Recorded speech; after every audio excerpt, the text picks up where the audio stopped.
Good vibes mo na kita mga kapuso. Sarong ido na rescue kan mga personay kan BFP Naga. Makalisining maipit sa pagultanan kan lanob o firewall kan duwang residensya sa Urbanpur, Barangay Santa Cruz, Naga City. Istorya ni Senior Fire Officer Juan Don Pomposo, hepe kan Special Rescue Unit kan BFP Naga, kinaipuan na nindang gamitan nin jackhammer ang lanob, nganing mailuwas digdi ang naipit na ido. Sa pakiulay kan Heart of Post Naga, napatugot ang may sadiri kan harong na labutan ang lanob nganing maisalbaran ido.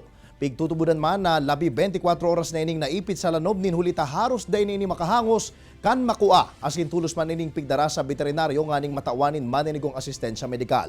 Posible subuot na naghahanap nin pagkakanan ido kung kaya napadpad ining sa nasambitan ng lugar nin hulita igwa subot ining mga ugbon. Sa ngunyan, nasa marahinaman nakamugtakan ang ido na pigpangaranang si Nika.